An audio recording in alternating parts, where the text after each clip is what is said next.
January 7, 2022. A crisp winter evening in South Los Angeles. 16-year-old Tioni Theus tells her father she's meeting a friend to go to a party. She walks out the door with the casual confidence of a teenager heading out for a night of fun. She adjusts her hair, checks her phone one last time, and steps into the night.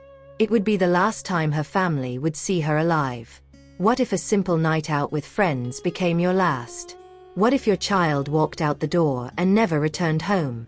Welcome to Say Her Name, where we tell the stories of Black women whose cases deserve more attention, whose legacies deserve to be honored. Where are you watching from today? Drop your location in the comments below as we honor the memory of Tioni Theus, a young woman whose bright future was violently stolen on a Los Angeles freeway. And kindly like, share and subscribe this support this community. Say Her Name. Tioni Theus. Tioni Theus was just beginning to live her life when someone took it from her. Her body was left on the 110 freeway in the South LA area, and her killer is still out there. KCAL9's Jasmine Veal has the emotional farewell. Even though your winds blow. At the funeral for 16-year-old Tioni Theus Thursday, family, friends, and strangers came to share in their grief and anger over the murder of the teen who was dumped and left on the side of the 110 freeway earlier this month. There's gotta be a movement and not a funeral. Family read a dedication to Tioni from a plaque given to them from the Compton Unified School District. In this sympathy, the Board of Trustees will close. Her body was dumped on the freeway as if she was garbage. Outside before the funeral, community advocates and her family continue to beg for the public's help and to keep this from happening to other young girls like Tioni. Investigators say they have evidence that she was a victim of human trafficking. She was shot to death and her body dumped on the Manchester on-ramp January 7th. Sometimes we call out that they ain't done enough, but actually we haven't done enough. Don't let this tragedy be overlooked. There are other young people, there are other young men and other young women who need us. Tioni Theus was not just another statistic. She was a vibrant, resilient young woman with a spirit that refused to be dimmed despite the challenges life had thrown her way. Growing up in South Los Angeles, Tioni navigated an environment marked by hardship. Yet those who knew her remember a teenager who radiated light. She had this smile, her cousin Nafisa Kinsey recalled after her death. It would light up a room. This wasn't just family sentiment. Teachers, friends, and community members all spoke of Tioni's infectious energy and fearless attitude. She was self-assured in a way that many teenagers aren't, carrying herself with a confidence that made her stand out. Tioni wasn't just personality, she was talent. In school, she performed well academically when given the opportunity to focus. Outside the classroom, she expressed herself through dance and song, finding joy in movement and music. Perhaps most surprisingly to those who didn't know her well, Tioni played golf, a sport not commonly associated with teenagers from South LA, but one that spoke to her willingness to forge her own path. Family members described her as someone who wouldn't back down easily, who wasn't easily intimidated. This fearlessness made her murder all the more shocking to those who knew her. How could someone with such strength be taken so violently? But beneath this exterior of confidence and capability was a young woman navigating profound challenges. Tioni was an only daughter, and while she had extended family, her primary emotional anchor was her mother, Teresa Theus. This relationship would shape Tioni's life in ways both beautiful and, ultimately, tragic. The bond between Tioni and her mother Teresa transcended typical mother-daughter relationships. It was forged in adversity and strengthened through shared hardship. Years before Tioni's death, Teresa had been the victim of a devastating hit-and-run accident that left her severely incapacitated. The injuries were so significant that Teresa required specialized care, forcing her to live in an assisted living facility for extended periods during Tioni's formative years. This physical separation created an emotional void in Tioni's life that nothing else could fill. While her father remained present, family members have consistently reported that Tioni believed her mother was the only person who truly loved her unconditionally. This wasn't just teenage dramatics, it was a deeply held conviction that shaped her worldview and emotional landscape. Despite her mother's physical absence from the home, Tioni maintained an unwavering devotion to Teresa. She would visit whenever possible, bringing stories from school, sharing her dreams, seeking the comfort that only her mother could provide. In these moments, Tioni could briefly escape the harsh realities of her life and find solace in her mother's love. The burden Tioni carried was immense for someone so young. While other teenagers worried about homework and social media, Tioni worried about her mother's health, her recovery, her survival. She carried adult concerns on adolescent shoulders, creating a maturity beyond her years but also a vulnerability that would later be exploited. Family members recall how Tioni would light up when talking about her mother, how she would fiercely defend her and speak of the day when they could live together again properly. This hope sustained her through difficult times, becoming a North Star in her turbulent life. The physical distance between them created practical challenges as well. Without her mother's daily presence and protection, Tioni lacked the guidance and oversight that might have steered her away from dangerous situations. The absence of this crucial safeguard, a mother's intuition, a mother's intervention, would prove fateful in the months leading up to her death. In many ways, Tioni's story cannot be understood without understanding this central relationship. Her mother's condition didn't just change the family's living arrangements. It fundamentally altered Tioni's sense of security, belonging, and self-worth. When she told people her mother was the only one who truly loved her, she wasn't being melodramatic. She was expressing a truth that defined her existence. Tioni had struggled since her mother was so badly injured in a hit and run. The mom is now living in a rehabilitation facility due to her injuries.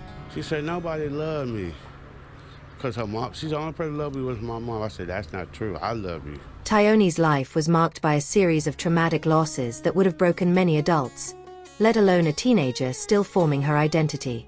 Beyond her mother's accident and subsequent absence from daily life, Tioni endured the devastating loss of two brothers, losses that compounded her sense of isolation and vulnerability. When Tioni was very young, one of her brothers was sent to prison. Though the details of his case remain private, the impact on Tioni was profound.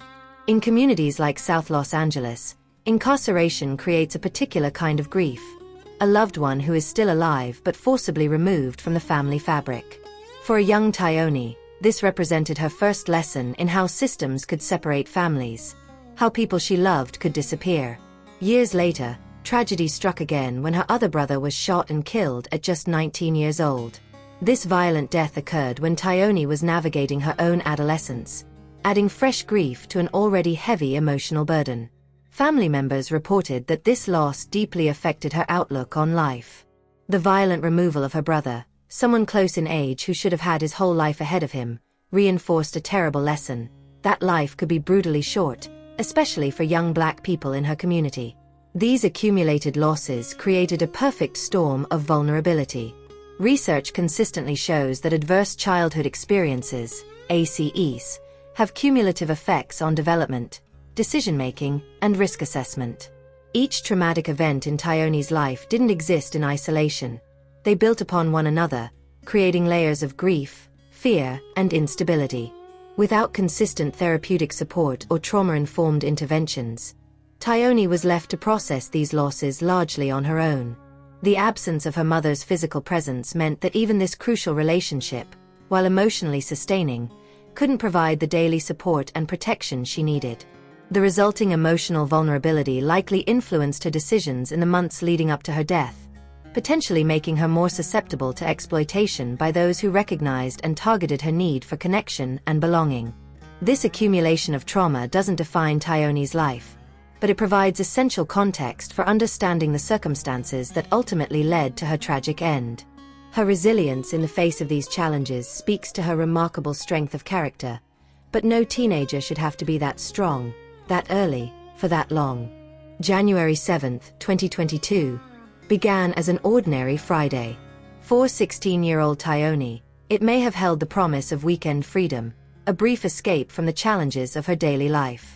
The specific details of her day remain largely unknown, a reminder of how quickly ordinary moments can fade into obscurity when overshadowed by tragedy. What we do know is that as evening approached, Tioni told her father she was meeting a friend to go to a party. This casual explanation, the kind exchanged in households with teenagers thousands of times every weekend, gave no indication of the danger that awaited. She left home, presumably expecting to return later that night or perhaps the next morning. Who was this friend? Where was this party? These questions would later haunt investigators and family members alike. Was Tioni being truthful about her plans? Or was this a cover story for meeting someone else? Did she know the person or people she was meeting? Or was she lured by someone who had targeted her vulnerability? As night fell over Los Angeles, Tioni's family had no reason to suspect anything was amiss. But as hours passed and she didn't return home, concern likely grew. Calls may have gone unanswered, text messages unread. The ordinary anxiety of parents waiting for a teenager to return home would have gradually transformed into something more urgent, more fearful. The next morning, Saturday, January 8th, brought the devastating answer. Around 8 a.m., passers-by on the westbound side of the 110 freeway near Manchester Avenue made a horrific discovery. The body of a young woman discarded on the side of the road like unwanted trash. This busy freeway, traveled by thousands of Angelenos every day, had become the final resting place for a teenager whose life had barely begun. The Los Angeles County Medical Examiner would later confirm what was immediately apparent to first responders. This was no accident. Tioni Theus had been shot in the neck, a deliberate, execution-style killing that spoke to calculated violence rather than a moment of passion or conflict. The location itself raised troubling questions. The side of a freeway is not a typical crime scene. It suggests the killer or killers wanted to dispose of her body quickly, perhaps while in transit. It indicates planning, a cold calculation about where to leave a human being who had been treated as disposable. And perhaps most disturbingly, it suggests the perpetrators felt confident enough in their impunity to discard her in a highly visible location rather than attempting to hide her body. In the harsh light of that January morning, Tioni Theus became more than a daughter, a student, a friend. She became a victim, a statistic, a case number. But as we continue to say her name, we refuse to let that be her only legacy. We're discussing a case that deserves more attention. If you're watching from Los Angeles or have information about Tioni's case, leave a comment below. Your engagement helps spread awareness about Tioni and other victims who deserve justice. The discovery of Tioni's body sent shockwaves through the South Los Angeles community. For a brief moment, local media covered the story. Another tragic death in a city that sees too many. But what happened next, or rather what didn't happen, speaks volumes about whose death's command sustained public attention and whose fade quickly from view. Initially, the investigation proceeded like many others. The Los Angeles Police Department collected evidence from the scene, canvassed for witnesses, and began the painstaking process of reconstructing Tioni's final hours. But progress was slow, leads were scarce, and public interest quickly waned. Recognizing the need for additional incentives for information, city, county, and state officials eventually pooled resources to offer a substantial reward. $110,000 for information leading to the arrest and conviction of Tioni's killer or killers. This included contributions from Governor Gavin Newsom's office, a recognition that this case deserved state-level attention. Yet despite this financial incentive, the case remained cold. Weeks turned into months with no arrests, no named suspects, no justice for a 16-year-old whose life had been violently cut short. Community leaders and activists began to ask uncomfortable but necessary questions. Would the response have been different if Tioni had been white? If she had come from a wealthy neighborhood? If her death had occurred in Beverly Hills rather than on the side of a freeway in South LA? The contrast became impossible to ignore when compared to other high-profile cases involving young women victims. National media outlets that had devoted round-the-clock coverage to similar cases involving white victims remained largely silent about Tioni. Cable news shows that had turned missing persons cases into months-long narratives showed no interest in the story of a black teenager from South Los Angeles. Najee Ali, a community activist who became a vocal advocate for Tioni's case, expressed the frustration felt by many. The fact is, Tioni was a 16-year-old African-American girl. If it was a white girl on the side of the freeway, there would be a lot more media attention and a lot more answers. This disparity in media coverage and public outrage is not merely an issue of perception. It has real consequences for investigations. Media attention generates tips, puts pressure on law enforcement to allocate resources, and keeps cases from going cold. When certain victims are deemed less newsworthy than others, it creates a two-tiered system of justice where some families wait longer for answers, if they receive them at all. For Tioni's family, this reality added another layer of pain to their grief.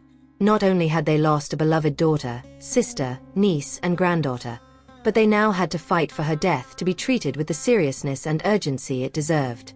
As the investigation into Tioni's murder progressed, a disturbing possibility emerged that added another layer of tragedy to her story.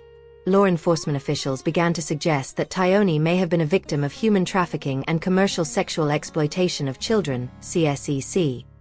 A horrific reality that affects thousands of vulnerable youth across the United States each year. This revelation wasn't just speculation. Investigators had uncovered evidence suggesting that in the months before her death, Tioni may have been groomed and exploited by traffickers who recognized and targeted her vulnerability.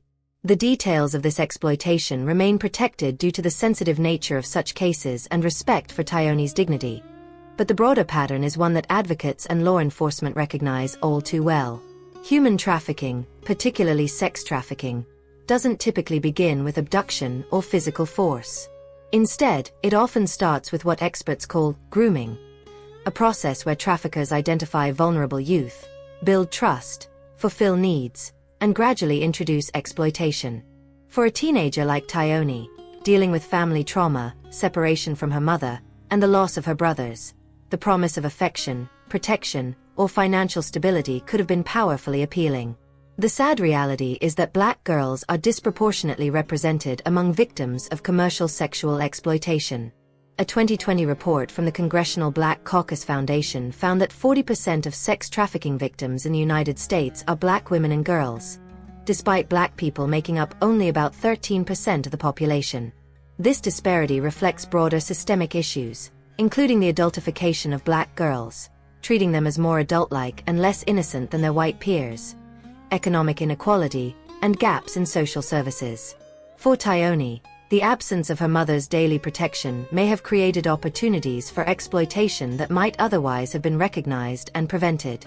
Without a consistent adult guardian to notice changes in behavior, question new relationships, or monitor her whereabouts, Tioni was left more exposed to those who would take advantage of her situation. If Tioni was indeed being trafficked, her murder takes on additional dimensions of tragedy.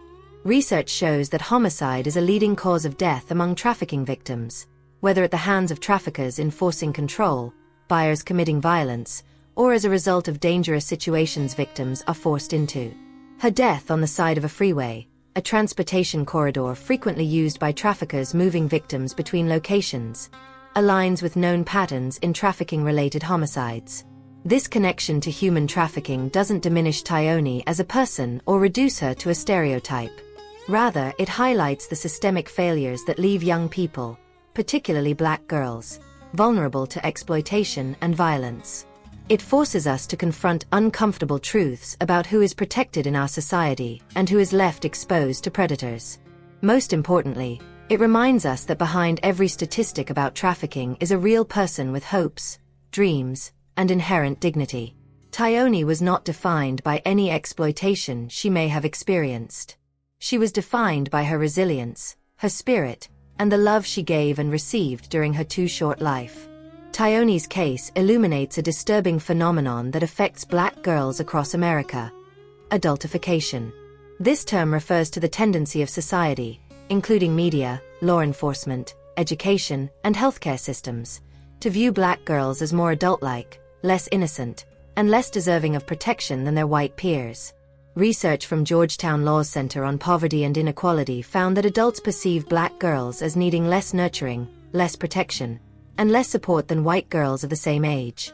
They are seen as more independent, more knowledgeable about adult topics, including sex, and more responsible for their actions. This perception begins as early as age 5 and intensifies during adolescence, precisely when girls like Tioni are most vulnerable. This adultification bias has profound consequences. When black girls are viewed as less innocent, their victimization is often minimized or ignored. They are more likely to be labeled as fast or grown, rather than recognized as children in need of protection. In Tioni's case, this bias may have influenced how quickly and seriously her disappearance was treated by authorities and media alike.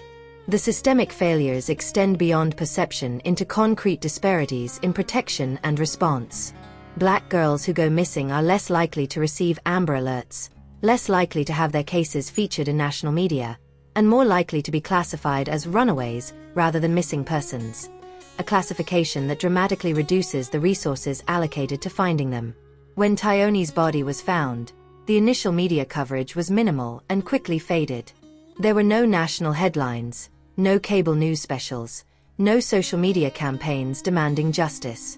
This silence speaks volumes about whose lives are valued and whose deaths are considered newsworthy in American society. The criminal justice response reflects similar biases. Cases involving black female victims typically receive fewer investigative resources, take longer to solve, and result in lower conviction rates than comparable cases with white victims. This justice gap sends a devastating message to communities of color that the lives and deaths of their daughters, sisters, and mothers matter less. For Tioni, these systemic failures created a perfect storm of vulnerability.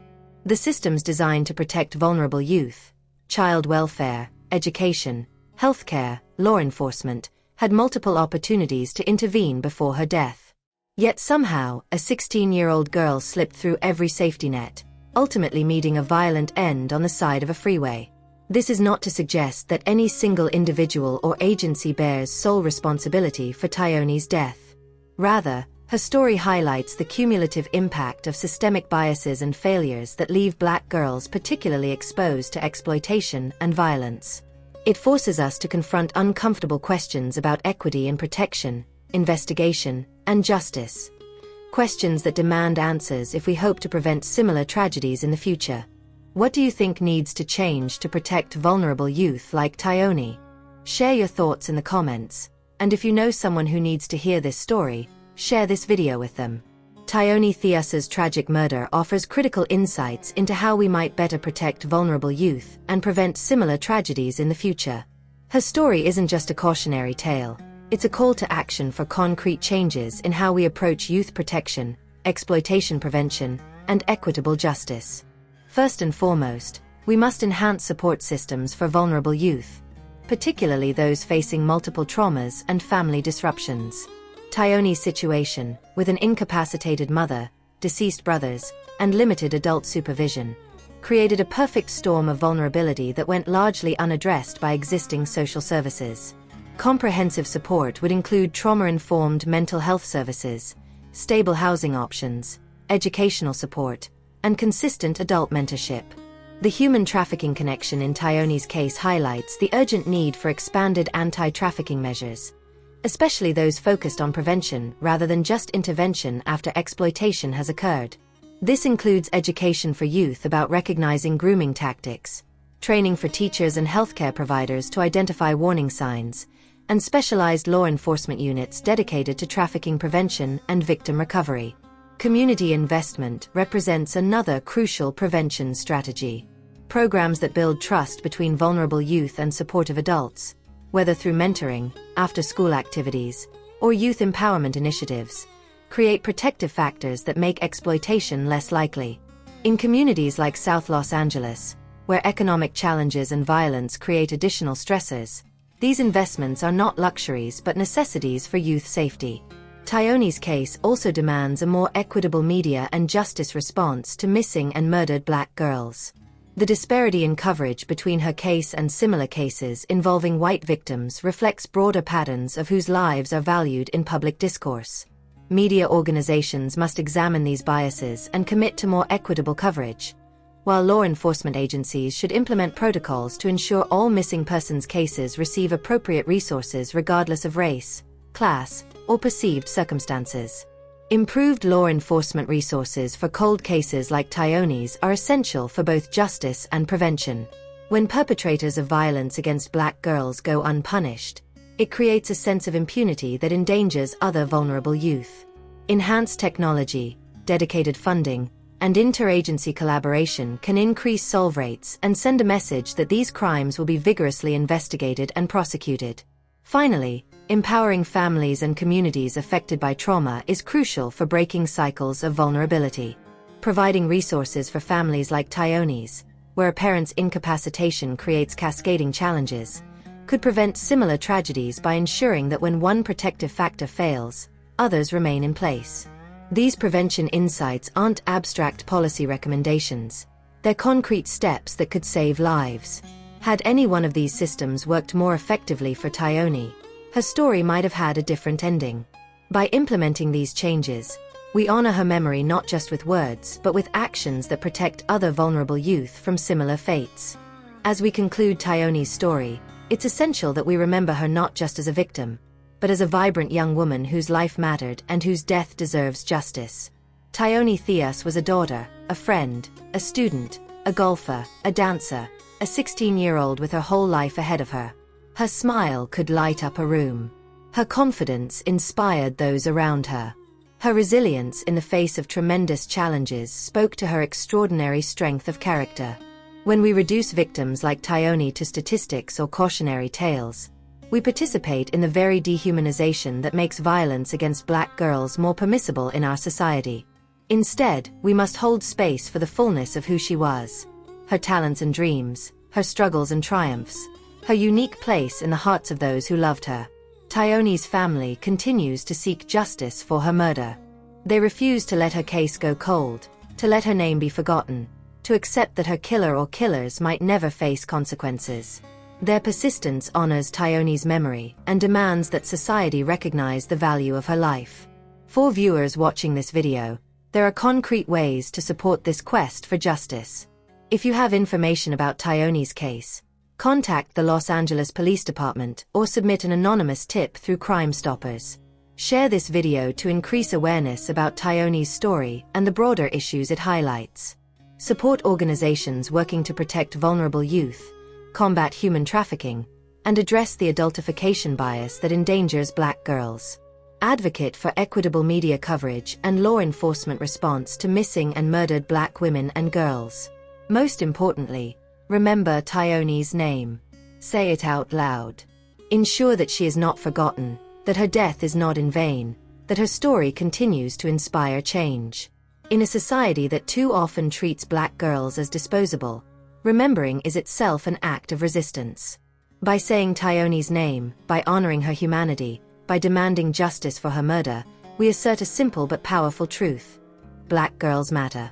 Their lives matter. Their deaths matter. Their justice matters. Tioni Theus mattered. And we will not forget her. Thank you for watching this episode of Say Her Name. If this story moved you, please like, comment, and subscribe to help us continue telling these important stories. Where are you watching from today? Let us know in the comments below. Say her name. Tioni Theus.